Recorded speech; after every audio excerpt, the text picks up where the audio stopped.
வணக்கம். இன்னைக்கு ஹோம் கிச்சனில் எல்லாருக்கும் ரொம்ப பிடிச்ச வெஜிடபிள் பிரியாணி, அதுவும் பாஸ்மதி அரிசி வச்சு குக்கரில் எப்படி செய்யறதுன்னு பார்க்கலாம். வெஜிடபிள் பிரியாணி செய்யறதுக்கு ஒரு பவுலில் 2 கப் பாஸ்மதி அரிசி எடுத்துக்கோங்க. அதில் கொஞ்சமாக தண்ணி ஊற்றிட்டு கை வச்சு நல்லா களைஞ்சி 3லேருந்து 4 தடவை கழுவி சுத்தம் பண்ணிவிட்டு அரை மணி நேரம் தண்ணியில் அரிசியை ஊற வச்சுருங்க. அரை மணி நேரம் ஊறினதுக்கு அப்புறமா மீதி இருக்க தண்ணியை வடித்து எடுத்துக்கோங்க. இப்போ அடுப்பில் ஒரு குக்கர் வச்சுட்டு அதில் 3 டேபிள் ஸ்பூன் அளவுக்கு நெய் இல்லைனா எண்ணெய் சேர்த்துக்கோங்க. நெய் சூடான பிறகு ஒரு பிரியாணி இலை, ஒரு பட்டை, ஒரு அன்னாசி பூ, 2 கிராம்பு, ஒரு ஏலக்காய் சேர்த்துட்டு எண்ணெயில் 2-3 தடவை பரட்டி விடுங்க. எண்ணெயில் நல்லா பரட்டி விட்ட பிறகு நீளமாக நறுக்குனா 150 கிராம் பெரிய வெங்காயம், நறுக்குனா 2 பச்சை மிளகாய் சேர்த்துட்டு வெங்காயம் நல்லா பொன்னிறமாகிற வரைக்கும் வதக்கிக்கோங்க. இந்த மாதிரி வெங்காயம் நல்லா பொன்னிறமாக வதங்கின பிறகு 2 டேபிள் ஸ்பூன் இஞ்சி பூண்டு விழுது சேர்த்துக்கோங்க. இஞ்சி பூண்டு விழுது நல்லா வதங்கி அதுலேருந்து நெய் பிரிஞ்சு வரணும், அது வரைக்கும் வதக்கிக்கோங்க. இஞ்சி பூண்டு விழுது நல்லா வதங்கினதுக்கு அப்புறமா பொடி பொடியாக நறுக்குனா 150 கிராம் தக்காளி பழம் சேர்த்துக்கோங்க. கூடவே ஒரு கைப்பிடி அளவுக்கு கொத்தமல்லி மற்றும் ஒரு கைப்பிடி அளவுக்கு புதினா இலைகள் சேர்த்து தக்காளியோட உருவமே தெரியாத அளவுக்கு நல்லா குழஞ்சி வரணும், அந்த அளவுக்கு தக்காளியை வதக்கிக்கோங்க. இந்த மாதிரி இருக்கணும். இப்போ இதில் 1/4 டீஸ்பூன் மஞ்சத்தூள், 1/4 டீஸ்பூன் கரம் மசாலா, 1லேருந்து 2 டீஸ்பூன் அளவுக்கு காஷ்மீரி சில்லி பவுடர் சேர்த்துக்கோங்க. சேர்த்துட்டு மசாலாவோட பச்சை வாசனை போகிற வரைக்கும் நல்லா கொஞ்ச நேரம் வதக்கிக்கோங்க.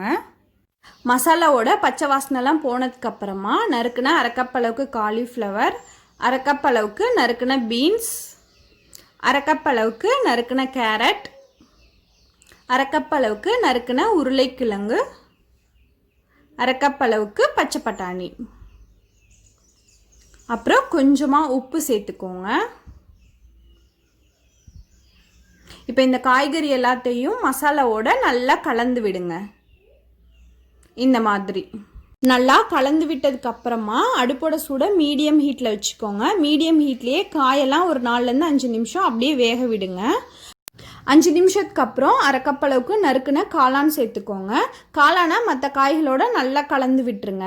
நம்ம முதல்லையே காளான் சேர்த்தோன்னா அது கடைசியாக சாப்பிடும்போது கொஞ்சம் ரப்பர் மாதிரி இருக்கும், அதனால் இப்போ சேர்க்குறோம். இப்போ இதில் தண்ணி சேர்த்துடலாம். 2 கப் அரிசிக்கு 2 கப் அளவுக்கு தண்ணி, அப்புறம் கூடுதலாக காய்கறி வேகிறதுக்கு 1/2 கப் அளவுக்கு மட்டும் தண்ணி, மொத்தமாக 2.5 கப் அளவுக்கு தண்ணி சேர்த்துக்கோங்க. அப்புறம் உப்பு தேவைப்பட்டுச்சுன்னா கொஞ்சம் சேர்த்துக்கோங்க. காய்கறி மொத்தமாக 3 கப் அளவுக்கு இருக்குது. உங்களுக்கு எந்த காய்கறி அதிகம் பிடிக்குமோ அது அதிகமாகவும் மற்ற காய்கறி குறைவாகவும் சேர்த்துக்கோங்க.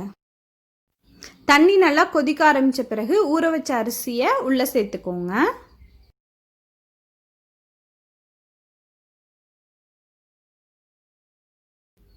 அரிசி சேர்த்த பிறகு நல்லா கலந்து விட்டுருங்க.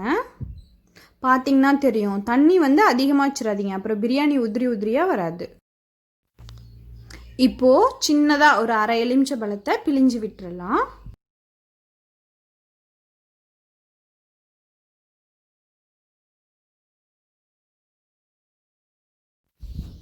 ஒரு தடவை கலந்து விட்டுட்டு குக்கரோட மூடி போட்டு மூடிட்டு வெயிட் போட்டுருங்க. போட்டதுக்கப்புறம் அடுப்போட சூடு ரொம்ப கம்மியாக வச்சுருங்க. குறைவான தீயிலேயே 10 நிமிஷம் அப்படியே வேகட்டும். 10 நிமிஷத்துக்கு அப்புறமா அடுப்பு ஆஃப் பண்ணிடுங்க. அடுப்பு ஆஃப் பண்ணிட்டு அப்படியே குக்கரை ஓரமாக வச்சுருங்க. அதோட ப்ரெஷர் எல்லாம் போகட்டும். ப்ரெஷர் போனதுக்கு அப்புறமா ப்ரெஷர் போயிடுச்சான்னு ஒரு தடவை நல்லா செக் பண்ணிவிட்டு அதுக்கப்புறம் வெயிட் எடுத்துட்டு குக்கரை ஓப்பன் பண்ணிங்கன்னா வெஜிடபிள் பிரியாணியோட வாசம் அப்படியே வீடு ஃபுல்லாக கமன்னு இருக்கும். இந்த மாதிரி பிரியாணியும் நல்லா உதிரி உதிரியாக இருக்கும். காய்கறியும் நல்லா வெந்து மசாலாலாம் காய்கறியில் இறங்கியிருக்கும். அவ்வளோதான், முடிஞ்சிருச்சு நம்மளோட சுவையான சூப்பரான காய்கறி பிரியாணி. சாப்பிட்றதுக்கு தயாராகிடுச்சு. இதை நீங்களும் உங்கள் வீட்டில் செஞ்சு பாருங்கள். அப்புறம் உங்களுக்கு இந்த சமையல் வீடியோ பிடிச்சிருந்தா ஹோம் கிச்சனுக்கு சப்ஸ்கிரைப் பண்ணுங்கள்.